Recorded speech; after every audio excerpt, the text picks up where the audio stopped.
வணக்கம். வீட்டில் கொசுக்களை கட்டுப்படுத்த உதவும் 10 செடிகள். மழைக்காலத்தில் வீட்டிற்கு வெளியே நாம் சந்தோஷமாக பொழுதை கழிப்பதில் பெரிய அளவில் தொல்லைகள் கொடுப்பது கொசுக்களே.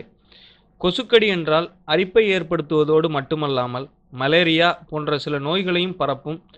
கொசுக்களை விரட்ட கொசுவிரட்டி சுருள்கள், கொசுவிரட்டி கிரீம்கள், எலக்ட்ரானிக் கொசுவிரட்டிகள் மற்றும் மூலிகை லோஷன்கள் ஆகியவற்றை எல்லோரும் பயன்படுத்தி வருகின்றனர். இவ்வகை பொருட்கள் சிலருக்கு அலர்ஜியை ஏற்படுத்தலாம். அதனால் நாசிக்குழி, சருமம் மற்றும் தொண்டை பிரச்சனைகள் போன்றவற்றால் அவதிப்படுவார்கள். கொசுவை விரட்ட சில ரசாயனங்களையும் பயன்படுத்துகிறார்கள். இது உடல் நலத்திற்கும் சுற்றுச்சூழலுக்கும் தீய தாக்கத்தை ஏற்படுத்துகிறது. இயற்கையான வழியில் கொசுக்களை நீங்கள் கட்டுப்படுத்த விரும்பினால் உங்கள் வீட்டு தோட்டத்தில் சில கொசு விரட்டி செடிகளை வளர்த்திடுங்கள்.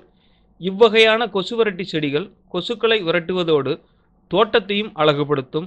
அந்த கொசு விரட்டி செடிகளை பற்றி இப்பொழுது பார்க்கலாம். ரோஸ்மேரி.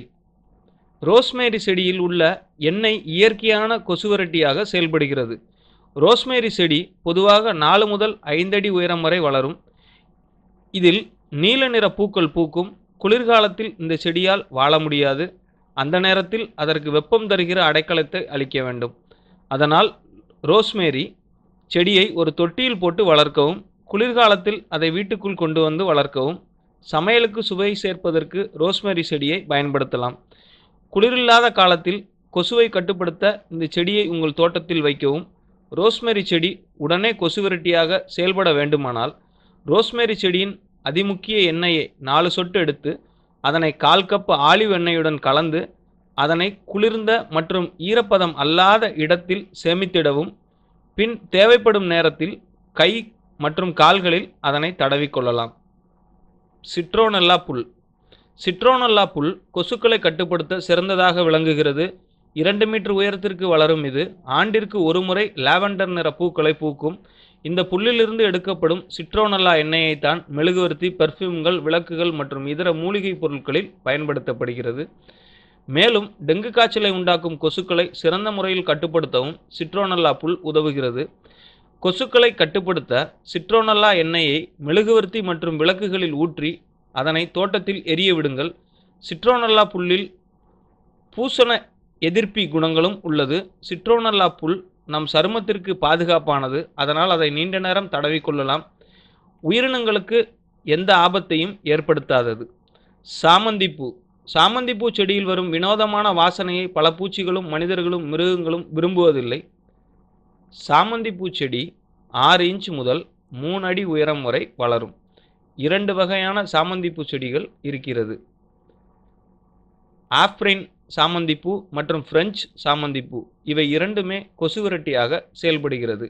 அசுவினி மற்றும் இதர பூச்சிக்கொல்லியாகவும் இது செயல்படுவதால் சாமந்திப்பூவை காய்கறிகளுக்கு பக்கத்தில் வளர்ப்பார்கள். இச்செடியில் மஞ்சள் முதல் கருமையான ஆரஞ்சு மற்றும் சிவப்பு வரை பல நிறத்திலான பூக்கள் பூக்கும். சாமந்திப்பூ செடிகளுக்கு சூரிய ஒளி பிடிக்கும் என்பதால் அதனை நிழலில் வைத்தால் அதன் வளர்ச்சி தாமதமடையும். கொசுக்களை கட்டுப்படுத்த சாமந்திப்பூ செடியை தோட்டத்தில் தொட்டியில் வளர்க்கலாம். காட்னிப்.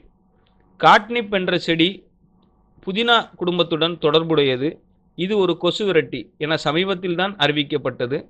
சமீபத்தின் ஆய்வின்படி ரசாயன பூச்சிக்கொல்லியை விட இது 10 மடங்கு அதிக சிறப்பாக செயல்படும். பல்லாண்டு வாழ்கிற செடியான காட்னிப்பை சூரிய ஒளி படும்படி அல்லது லேசான நிழலில் வளர்த்தால் 3 அடி உயரம் வரை வளரும். காட்னிப் செடியில் வெண்ணிற அல்லது லாவெண்டர் நிற பூக்களை பூக்கும். கொசுக்களையும் பிற பூச்சிகளையும் கட்டுப்படுத்த காட்னிப் செடியை வீட்டின் பின்புற தோட்டத்தில் வளர்க்கலாம். பூனைகளுக்கு காட்னிப் செடியின் நறுமணம் பிடிப்பதால் அதனை பாதுகாக்க செடியை சுற்றி வேலி போட்டு கொள்ளலாம். கொசுவை கட்டுப்படுத்த காட்னிப் செடியை பல வகைகளில் பயன்படுத்தலாம்.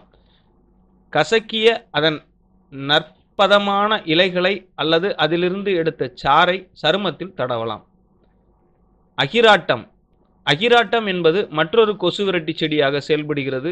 இந்த செடியில் பூக்கும் வெளிர் ஊதா மற்றும் வெண்ணிற பூக்கள் கௌமாரின் உருவாகும். கௌமாரினில் இருந்து வரும் கடுமையான வாசனை கொசுவிரட்டியாக செயல்படுகிறது. இந்த கௌமாரினை சந்தையில் கிடைக்கும் கமர்ஷியல் கொசுவிரட்டி மற்றும் பெர்ஃப்யூம் தொழிற்சாலையில் பயன்படுத்துகின்றனர். அகிராட்டத்தை கண்டிப்பாக சருமத்தில் தடவக்கூடாது. அதற்கு காரணம் சருமத்திற்கு ஆகாத பொருட்கள் அதில் இருப்பதே. முழுமையாக அல்லது லேசான சூரிய ஒளியின் கீழ் அகிராட்டம் வளரும். கோடைகாலம் முழுவதும் இது மலர்ந்திருக்கும். ஹார்ஸ்மெண்ட். கொசுக்களை கட்டுப்படுத்த ஹார்ஸ்மெண்ட் செடியும் உதவுகிறது. ஹார்ஸ்மெண்ட் என்பது பல்லாண்டு வாழும் ஒரு செடியாகும். அதற்கென எந்த ஒரு விசேஷ கவனிப்பும் தேவையில்லை. ஹார்ஸ்மெண்ட் செடியின் நறுமணம் சிட்ரோனில்லா புல்லை போலவே இருக்கும். வெப்பமான வானிலையிலும் மணற்பாங்கான நிலத்திலும் இது நன்றாக வளரும். இந்த செடியில் பிங்க் நிற பூக்கள் பூக்கும். ஹார்ஸ்மெண்ட் செடியில் இயற்கையான பூஞ்சை கொல்லி மற்றும் பாக்டீரியாக்களை எதிர்க்கும் குணங்கள் உள்ளது. அதற்கு காரணம் அதன் அதிமுக்கிய எண்ணெய்களிலிருந்து கிடைக்கும் தைமால் என்ற பொருள். ஃப்ளூ காய்ச்சலுக்கும் இது பயன்படுத்தப்படுகிறது. வேப்பிலை மரம் வலிமையான கொசுவிரட்டி செடிகளில் ஒன்றாக விளங்குகிறது. வேப்ப செடி. வேப்ப செடியில் பூச்சிக்கொல்லி குணங்கள் அடங்கியுள்ளது. வேப்பிலை சேர்ந்த பல கொசுவிரட்டிகளும் பாம்புகளும் சந்தையில் கிடைக்கிறது. கொசுக்களை கட்டுப்படுத்த வேப்ப மரத்தை உங்கள் தோட்டத்தில் வளர்த்திடுங்கள்.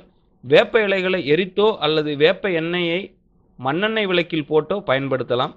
கொசுக்களை விரட்ட வேப்ப எண்ணெயை உங்கள் சருமத்தில் தடவலாம். அதிலுள்ள இயற்கையான கொசு விரட்டி குணங்கள் மலேரியாவுக்கு எதிராக சிறப்பாக செயல்படும். லாவெண்டர். கொசுக்களை விரட்டும் ஒரு அருமையான செடிதான் லாவெண்டர். அதற்கு அதிக கவனிப்பு தேவையில்லை என்பதால் லாவெண்டர் செடியை வளர்ப்பது சுலபமாகும். 4 அடி உயரம் வரை வளரும் இந்த செடிக்கு நன்றாக வெயில் அடிக்க வேண்டும். ரசாயனம் அல்லது கொசு விரட்டி சொல்யூஷனை தயார் செய்ய வேண்டுமானால் அதிமுக்கிய லாவெண்டர் எண்ணெயில் தண்ணீரில் கலந்து சருமத்தின் மீது நேரடியாக தடவலாம். கொசுக்களை கட்டுப்படுத்த லாவெண்டர் செடி தொட்டிகளை உட்காரும் இடத்திற்கு அருகில் வைத்திடவும். கொசுக்கள் அண்டாமல் இருக்க லாவெண்டர் அதிமுக்கிய எண்ணெயை கழுத்து, மணிக்கட்டு மற்றும் கணுக்காலில் தடவிக்கொள்ளலாம். துளசி செடி. துளசி என்பது ஒரு கொசு விரட்டி செடியாகும். கசக்காமலேயே நறுமணத்தை பரப்பிடும் மூலிகை செடிகளில் ஒன்றுதான் துளசி. கொசுக்களை கட்டுப்படுத்த துளசியை தொட்டியில் வைத்து வீட்டின் முற்றத்தில் அதனை வளர்க்கலாம். கொசுக்கள் அண்டாமல் இருக்க கசக்கிய துளசி செடியின் சருமத்தின் மீது தடவிக்கொள்ளலாம். உணவிற்கு சுவையளிக்கும் துளசி செடி உதவுகிறது. கொசுக்களை கட்டுப்படுத்த எந்த ஒரு துளசி வகையும் பயன்படுத்தலாம். ஆனால் லவங்கப்பட்டை துளசி, எலுமிச்சை துளசி மற்றும் பெருவியன் துளசிகளில்தான் அடர்த்தியான நறுமணம் வருவதால் அவைகள் சிறப்பாக செயல்படும். Lemon bomb. லெமன் பாம் செடியை கூட கொசுக்களை அண்டவிடாது. வேகமாக வளரும் லெமன் பாம் பறந்து விரிந்து வளர போதிய இடம் தேவை. லெமன் பாம் இலைகளில் சிட்ரோனில்லா பொருட்கள் வளமையாக உள்ளது. பல கமர்ஷிய கொசு விரட்டிகளில் சிட்ரோனில்லா பயன்படுத்தப்படுகிறது. சில வகையான லெமன் பாம்கள் 38% வரையிலான சிட்ரோனில்லா உள்ளது. கொசுக்களை கட்டுப்படுத்த லெமன் பாம் செடியை வீட்டின் முற்றத்தில் வளர்க்கவும். கொசு உங்களை அண்டாமல் இருக்க கசக்கிய லெமன் பாம் இலைகளை உங்கள் சருமத்தில் தடவிக்கொள்ளலாம். மேலும் தகவல் அறிய சேனலை சப்ஸ்கிரைப் பண்ணுங்க. நன்றி.